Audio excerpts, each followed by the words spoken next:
Shifting focus now to West Asia, the region remains on the boil. The US conducted strikes on Iran for the 9th consecutive day. This was followed by a fierce retaliation by Iran, even as the Iranian president, Masoud Pezeshkian, stresses that his country was fighting a full-scale war with the US. Interestingly, and very intriguingly, both sides hinting at pursuing talks as well. Let's just get you up to speed with what's been happening on the ground first, before we take you beyond the headlines. In a whole new escalation, Yemen's Iran-backed Houthis announced a maritime embargo of Saudi Arabia. Last week, hostilities between the two sides, remember, escalated after the Houthis accused Riyadh of launching airstrikes against the international airport in Sana'a. And in retaliation, it fired missiles at the international airport in Saudi Arabia. A closure of the Bab el-Mandeb Strait by the Houthis, the threats around it, will imply a new threat to the energy supplies as well, as nearly 7% of global crude oil transits that narrow corridor. First, the Yemeni armed forces declare a maritime embargo against the criminal Saudi enemy based on the equation of an eye for an eye, effective immediately upon the issuance of this statement. In fact, a few hours earlier, CENTCOM conducted airstrikes on Iran to diminish its ability to attack vessels in the Strait of Hormuz, according to them. America, in fact, claimed to have targeted Iranian military command centers, air defense and coastal surveillance sites, and communication networks. As per the US president, these strikes were carried out in honor of the US military personnel killed in recent days. The way things stand, the death toll of the confirmed American fatalities in the Iran war is 17, reportedly.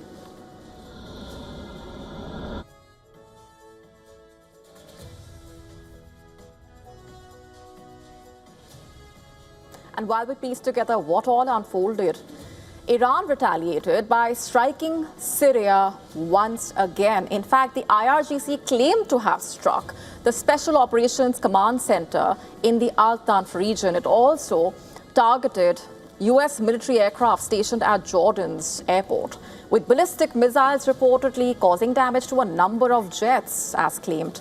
Kuwait also bore the brunt of multiple attacks. Iran not only claimed to have completely destroyed an early warning radar system, but also struck an MQ-9 drone hangar, allegedly, at the airbase there, reportedly setting several drones on fire, as claimed. Explosions were also heard in other parts. As per the local authorities, Iranian drones targeted Bahrain's civil air navigation systems, reportedly. That's not all. Iran claimed to have shot down an MQ-9 Reaper drone over the city of Ahvaz. Footage released by the IRGC of its attacks on West Asia showed missiles bearing the message, quote unquote, anyone who destabilizes the security of the Iranian people will not themselves be safe either, quote unquote. Meanwhile, air raid sirens sounded in Kuwait City as residents and visitors continued moving through the area. Kuwait's military stated that it was responding to a fresh round of missiles and drones unleashed by Iran.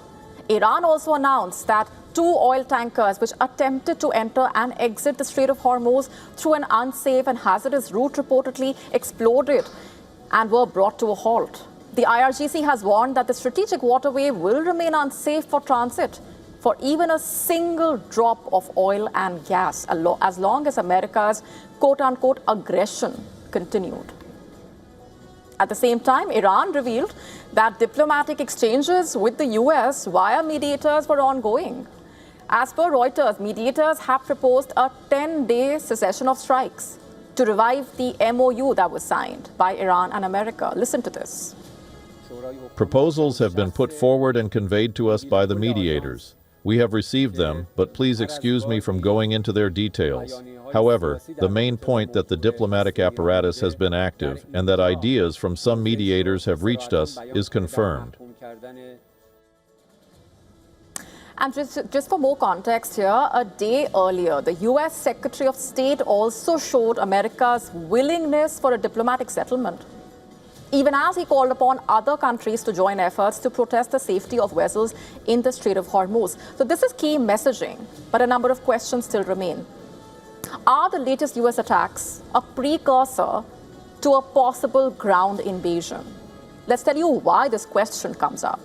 As per reports, Donald Trump is leaning towards further expanding the US military operations as far as Iran is concerned. What are the options?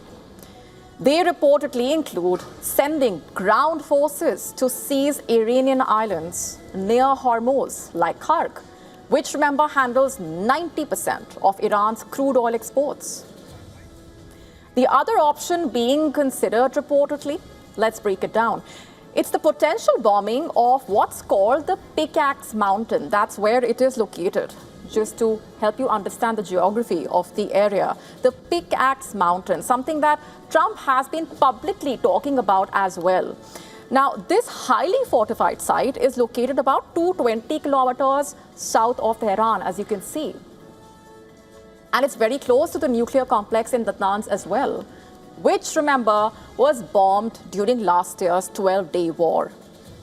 As per reports, it contains 2 tunnel complexes buried deep underground, which makes it difficult to destroy. US reportedly suspects Iran of trying to build a secret uranium enrichment facility here. And it's worth noting that Tehran and Washington have been at loggerheads over how to actually deal with Iran's stockpile of enriched uranium. Remember, that's been the core concern here. And when asked about a potential US ground invasion as well, Iran issued a stern warning to America. It also urged the UN nuclear watchdog, IAEA, to condemn the US strikes on the under-construction nuclear power plant in southwest Iran. Here's what was said. They will see the consequences. I think there are people in those regions, and their number is not small, and they are looking forward to welcoming those guys. With both sides essentially keeping the diplomatic option open, as they say, is a temporary halt in hostilities on the horizon? Or are the differences too difficult to break through? America and Iran's future course of action, the next moves, will be very closely watched.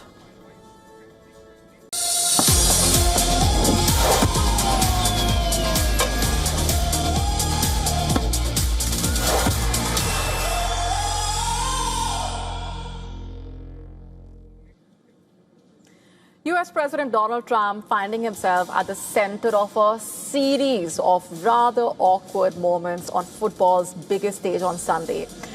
The American president was booed by thousands of fans, not once but twice. How embarrassing. And he was also part of another awkward moment during the presentation ceremony. The drama unfolded at the stadium in New Jersey, where Spain edged Argentina 1-0 in extra time to lift that trophy. But before a ball was even kicked, Trump was booed when his face appeared on the big screen, right after Jennifer Hudson's national anthem performance. But that was not all. He was booed yet again, this time when he was walking onto the pitch with the FIFA president for the trophy ceremony. The noise level jumped sharply the moment he stepped out. Not just that, Trump attempted to stand with the Spanish team at the side of the podium as they celebrated. He refused to move away during what was a special moment for the players, for the squad and their supporters. It was awkward to say the least. In fact, it was the FIFA chief who was then forced to usher the US president away.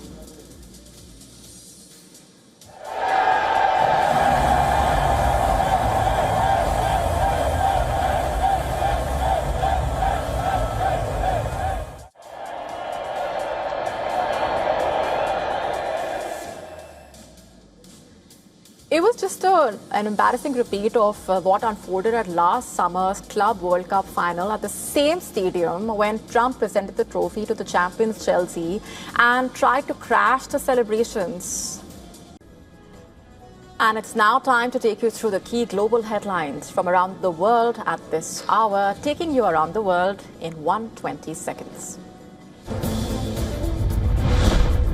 Yemen's Houthis have announced they are imposing a maritime embargo against Saudi Arabia in response for a recent attack on Sana'a airport. Houthis say the maritime ban against Saudi Arabia will be effective immediately. Britain's new Prime Minister Andy Burnham arrived at number 10 to roaring cheers and applause from his supporters. Burnham, UK's 7th Prime Minister in a decade, promised political stability for Britain as he thanked supporters. US has accused Cuban spies of infiltrating the highest levels of government. State Department report alleges that Cuba has recruited and cultivated generations of American activists and backed an unprecedented wave of left-wing terrorism on American soil. Anti-government protesters hurled eggs at cars carrying Albanian lawmakers, demanding changes to laws that allow private investors to build tourist resorts in protected areas. The luxury resort planned by Trump's son-in-law Jared Kushner. President Draupadi Murmu arrived in Chisinau, Moldova, a historic state visit. This marks the first ever visit by an Indian head of state to Moldova. It is the first leg of her three-nation European tour. 7 people were killed in a fresh landslide triggered by heavy rains in Poonch district in Jammu and Kashmir, adding to the devastation caused by relentless rainfall across the region. The newly crowned world champions Spain arrived in Madrid. Captain Rodri and head coach Luis de la Fuente led the victorious team. De la Fuente's boys will meet the King of Spain, followed by a parade in Madrid.